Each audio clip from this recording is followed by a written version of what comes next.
What's up, everybody? I'm Matt. I'm Maggie. And this is Triple Two-Step. Now, Triple Two-Step wasn't always called Triple Two-Step. It was often called Shuffle for the last 15, 20 years. It's been known also as Double Two-Step, Double. It's got lots of names, but what really hasn't ever changed was the basic rhythm of triple, triple, walk, walk. It probably was born around the South, as most of our country western dances are. But what's unique about it is it had some permutations when it went through Fort Worth specifically. It had its own variation called Fort Worth Shuffle, which oddly enough isn't even danced in Fort Worth. It's danced everywhere around, but not in Fort Worth. What can you do? But shuffle is denoted by having rhythms of triple, triple, walk, walk, and rotating in a clockwise rotation, whereas the Fort Worth Shuffle would always rotate anti-clockwise. So we're going to be dealing primarily with the shuffle or Triple-2, which is what is called now modern days, where it rotates clockwise. So this dance can be danced a couple different ways. It's neat. It can be danced rhythmically with shorter, quicker triples and walks that don't travel as much, or it can be danced with slower rhythms, longer steps, heel leads on the walks, and it can be a more smooth dance, and it can be elongated. So this is a really neat example of how country dancing has changed from the 80s all the way now to the aughts and the 2020. Oh my goodness. So we're really seeing this dance change a lot over the course of the hand of, 20, 40 odd years. So we're going to show you kind of the happy medium where you can do this with shorter steps or you can do this with longer steps, but we're this basic right now. It doesn't really matter what you're focusing on, it's just going to kind of allow you to do that. So it's a neat dance, it's got some cool history to it, and that's where we're going to go. So let's go ahead and hop into it. Now don't forget, if you want to rewatch any of this stuff, intros, the lead footwork, the breakdown, the follow footwork, the key points, this is all going to be in the time codes below. So don't forget to watch and check those out. But otherwise, let's just jump into it. All right, let's go ahead and demonstrate the basic for our Triple-2. We'll go ahead and start back here. This is a traveling dance. We'll start with the leader's left foot, follower's right foot. We use a ball flat action across out for this basic. And we have triple step, walk, walk. Triple step, walk, walk. Turn back around. We have triple step, walk, walk. Triple step, walk, walk. All right, let's go ahead and break this pattern down. So again, we are doing a traveling step. Now the footwork is ball to ball flat. So we lead with our toe leads and follows, reach back with the toe. Now we don't want the feet to pass. So when we take our first step of the triple, it's a step and then we gather, shift the weight, and then step. So that's going to be your triple step action there. So again, we're doing it step, draw, step. Now we do it on the other side. Leads right foot, follows left. Step, draw, step. And now we have two passing walks. Walk, walk. That's going to be our action there. I want to make sure that that is exactly how we do it. We don't want these passes to happen on the triples. The triples have to stay in line. Step, draw, step, step, draw, step, walk, walk. Okay? So the most important thing right now is that we don't kick the follow. And that's going to happen when we do our drawing of the feet. If we pass the feet on the triples, we're going to kick their toes all day long. And just because we're wearing boots doesn't give us the credence. So we want to have a good control of keeping the foot behind on that triple. And then now it's the other side's turn, keeping the foot behind. That keeps us safe. And then the walk, walk can pass. That's really when the traveling happens, is on those walk, walks. The triples, those actions were really never intended to travel whenever you keep the feet behind. A passing action that's when you have your intent to travel. So make sure you keep that really, really separate.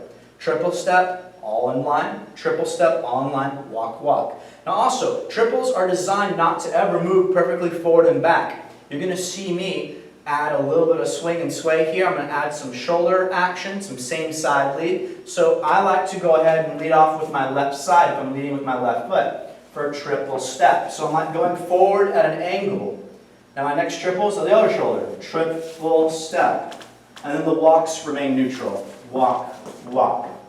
This allows me to use the body to lead the follow. So it's no longer follow my feet and then stomp. Instead, I project with my top line, moving into my partner, and they feel that shoulder rotating in, and that leads that action. So another big problem is starting off. We have a tendency to start off late, especially when we're new to a dance that travels, because we're trying to get the follow, to get the message that we're traveling. So what you need to do is pitch your weight a little forward. So we talked about the feet being over the balls of the feet. I'm leaning into the partner, and that's how they project the weight, so they know now we're going, especially when it's a faster dance. Shuffle or triple-2 is danced at a medium tempo. It can be danced slow, but it can also be danced slightly fast. But comfortably, I would say medium tempo to some of the slower tempos. So the medium ones, they still need that projection so you can feel the partner and you can then release. So that's your breakdown right there. Let's go ahead and do points of view. All right, let's go ahead and go over the leads footwork. So going from this perspective here, you're going to see me start with this rotation at my shoulder line, my top line. This is how I start off and impart the direction and the force. For triple step, shift, triple step, then neutral, walk, walk. Okay? So really get comfortable with leading this using your body. In fact, I would also recommend you not having so much connection in the beginning. You both need to have strong footwork. Lead, triple step, walk, walk. One more time.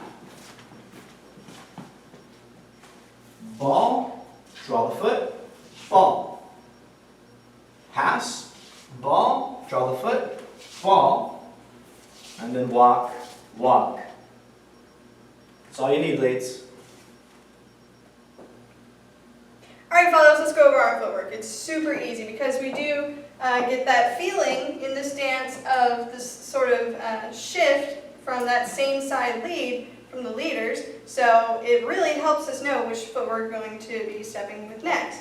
So when we start off this dance, we're going to be starting with our right foot. We're going to feel from his top line that he's going to start sort of rotating us just a little bit, and that will get us to step back with our right, draw our left foot in, and then step back with our right again. Alright, and then he's going to change the lead with his left side. So we step back with the left, draw our right foot in, step back with the left. And then for this neutral, then we know we're going to have that walk, walk. Easy thing for the big stick for us is we don't have to worry about heel or toe because it's kind of easy to step with your heel going backwards. We're just going to be stretching our foot out, stretching our toes behind us. Make sure to stretch your toes behind yourself, especially if he's in boots and you're in open-toed shoes, like it's happened to me before. Please, ladies, protect yourselves. So you want to take these steps back with your toe and then roll back onto that foot, and that will help to keep yourself safe. So again, what we're going to be doing is this triple step starting with your right. So right, draw right, and then left, draw left, and then walk, walk.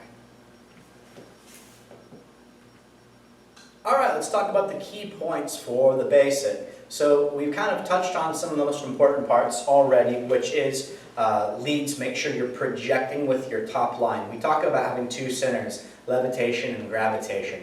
So you want your top line to be what kind of really transmits or really telegraphs that energy into your partner. Because we don't connect at the hip, we are not doing that kind of ballroomy traveling dance. We connect more through the top line connection, the intent coming through. Think about like you right here at this little good spot here. So you're wanting to feel like when you lean forward that energy is going through your frame, and that is what's going to kind of foreshadow what's to come next. Now, you don't want to be too vague because the idea is that they follow you. So make sure you're giving plenty of idea of whether it's the same side lead for that step and that step. But these kind of exercises you can do with one another. You don't even have to be connected. So especially if you're having time kicking the follow a lot, stepping on them, getting those nails, go ahead and separate. And what I would do is have the follow look about right here. This is, there's two kinds of vision we have. We have active, right, and we have peripheral. And peripheral is more useful than active. It's always quicker. It's just how we're made. So I like to have follows in all my dancing, kind of look right around here unless there's a huge height difference. But if we're about the same, I like to have the follows look right around the neck, because that's where you can see how all my body rotates and moves. They can see everything in the peripheral, because this isn't not nearly as important as what's around it. I can make my feet and my hands can lie about where I'm going, but this can't. So if I'm rotating properly, I can't telegraph a wrong direction. So follows, that's a huge key point when you're trying to feel what the lead is doing there, focusing right around here. So if I'm going to get over an even stance of my feet, middle weight, then I'm going to lean slightly forward to the balls of my feet. That is how I'm transmitting that energy forward and projecting forward. And then, right before I fall, I slide forward and take that step. That energy should be very clear from a follow, especially when we're new and we're beginning. We tend to start off at an equitable place where we're both middle weight, and then the lead kind of figures out how to negotiate pushing the follow using the hands. There's delay there because you're going up and over, the tone moving from the body to the arms to the hands into the body of the other person. There's too much delay and you're going to start off time. So instead, you have your 5, 6, and I'd start leaning into her 7, 8. That way she feels it's loaded, and then you're falling, if you will, onto your 1 on time. So projecting the energy. Once you're projecting the energy correctly and you're getting that start nice, you shape that triple by going forward and across. Now, this is a great time for us to learn about direction. Me taking a step forward off of my belt buckle perfectly here, that's a forward step. Me taking a side step off my hip, that's a side step.